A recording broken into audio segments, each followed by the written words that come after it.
संसार में और प्रकृति, जो आप ये प्रकृति देखते हो, ये भगवान की जो पत्नी है, ये प्रकृति और माया, मैंने इसीलिए कहा माया से लड़ो नहीं, माया भगवान की पत्नी है, इसीलिए मायापति कहा जाता है। तो प्रकृति भगवान की पत्नी है, प्रकृति से भी छेड़छाड़ नहीं करना चाहिए। वर्तमान समय में हम प्रकृति से छेड़छाड़ कर रहे हैं, इसीलिए प्रकृति हमें, प्रकृति के माध्यम से भगवान हमें दंड दे रहे हैं। इसीलिए हमें प्रकृति को बचाना है, तो भगवान को प्रसन्न करना है, तो हमें प्रयास करना चाहिए। जब हमारा विवाह वर्षगांठ आए तो एक पीपल का पेड़ ले लो, लगा दो। जब हमारा जन्मदिन आए एक आम का पेड़ लो, लगा दो। बच्चे का जन्मदिन आए एक बेल का पेड़ ले लो, लगा दो। हमारे जीवन में ना हम जीते जी पुण्य करते हैं और मरने के बाद भी पुण्य हो हमें मिलता है, इसका प्रयास है। कैसे? आपने कहीं पीपल का पेड़ लगाया और उस पीपल का पेड़ से उसको तोड़कर, पत्ते तोड़कर किसी ने कलश में लगाया, तो आप जहां भी होगे बाद में आपको उसका पुण्य अवश्य मिलेगा। आपने आम का फल लगाए और आम का फल किसी ने भी तोड़कर भोग लगाया, तो उसका पुण्य आपको अवश्य मिलेगा। श्रावण महीने में हम बेल के पत्ते भगवान को अर्पण करते हैं। अब वो चाहे 108 चढ़ाए चाहे 1000 चढ़ाए, यदि आपके द्वारा लगाया हुआ बेल का वृक्ष से उसने पत्ता तोड़कर चढ़ाया, तो आपको लाभ अवश्य मिलेगा, उसका पुण्य अवश्य मिलेगा। तो हमारे जीवन में ऐसे कई कर्म हैं। मंदिर बनाओ, मंदिर बनाने से पहले बहुत विचार करना, लेकिन ये होना चाहिए कि मेरे बाद मेरे पुत्र, मेरे प्रपौत्र सेवा कर सकें, तब मंदिर बनाकर समाज को दीजिए। या कोई समाज से भी ऐसा हो जो उसकी रेख देख करे। विद्यालय बनाओ, वहां जितने बालक बालिका पढ़ेंगे और उस विद्या के माध्यम से उनका जीवनोपार्जन होगा और एन केन प्रकार वो धर्म में चले जाएंगे, उस धर्म का फल आपको अवश्य मिलेगा। कहीं जल की व्यवस्था कर दो। तो हमारे शास्त्र देखो, ये सब केवल सनातन धर्म में है। वसुधैव कुटुंबकम, ये सारा संसार मेरा परिवार है। सन्यासी, यहाँ वर्णन आता है कि सन्यासी जो भगवान के भक्त हैं, उनके मन में एक ही विचार रहता है कि सारा संसार मेरा परिवार है। उनको किसी को भी कष्ट मिले ना तो उनको कष्ट मिलता है, इसीलिए कहते हैं संत हृदय नवनीत समाना। अच्छा मानिए आप सब्जी काट रहे हैं, दाहिने हाथ से आप सब्जी काट रहे हैं और सब्जी काटते काटते बायां हाथ कट जाए और कोई आकर कहे देखो तुम्हारे दाहिने हाथ से बायां हाथ कट गया, तुम एक काम करो, यही चाकू उठाओ और दाहिने हाथ के दोनों अंगुली काट दो, इसके जितना तुम्हारा कटा उतना ही काटो। तो आप काटोगे? कितना भी जोशीला भाषण दे आपको, आप काटोगे? नहीं ना। क्यों? आपको पता है यहाँ दर्द हुआ तो यहाँ और दर्द होगा। तो संत का हृदय भी ऐसे ही होता है, मुझे दर्द है तो उसको भी दर्द होगा। इसीलिए संत हृदय नवनीत समाना।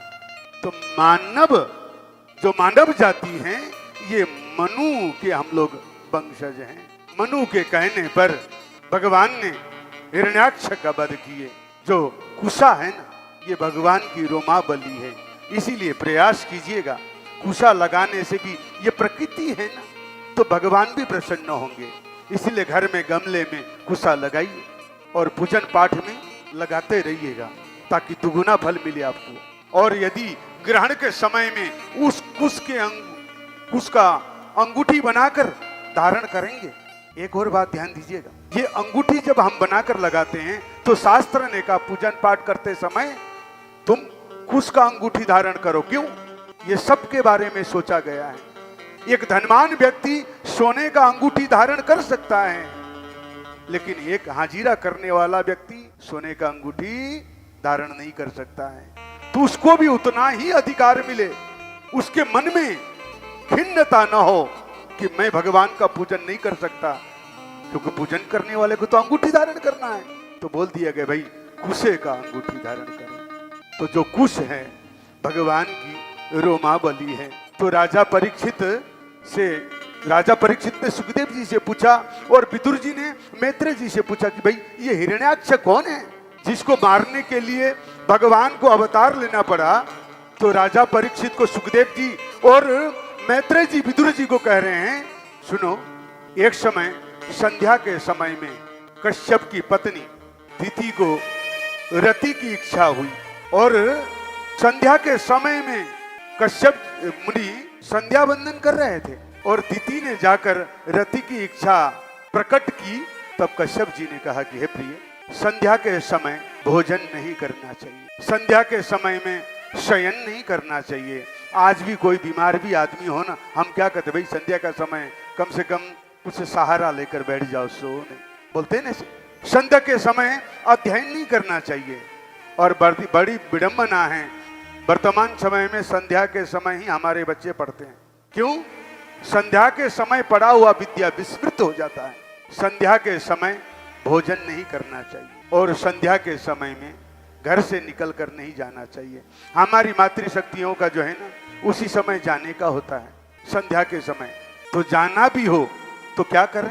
पहले संध्या दीप प्रज्वलित करो, भगवान को दिखाओ, घर में धूना आरती आदि करो, 5 मिनट बैठ जाओ, कुछ जल आदि पियो, तब जाओ। आवश्यक हो, नहीं तो कुछ संध्या समय टाल दो। हे प्रिय, ये सब कार्य संध्या के समय नहीं करना चाहिए।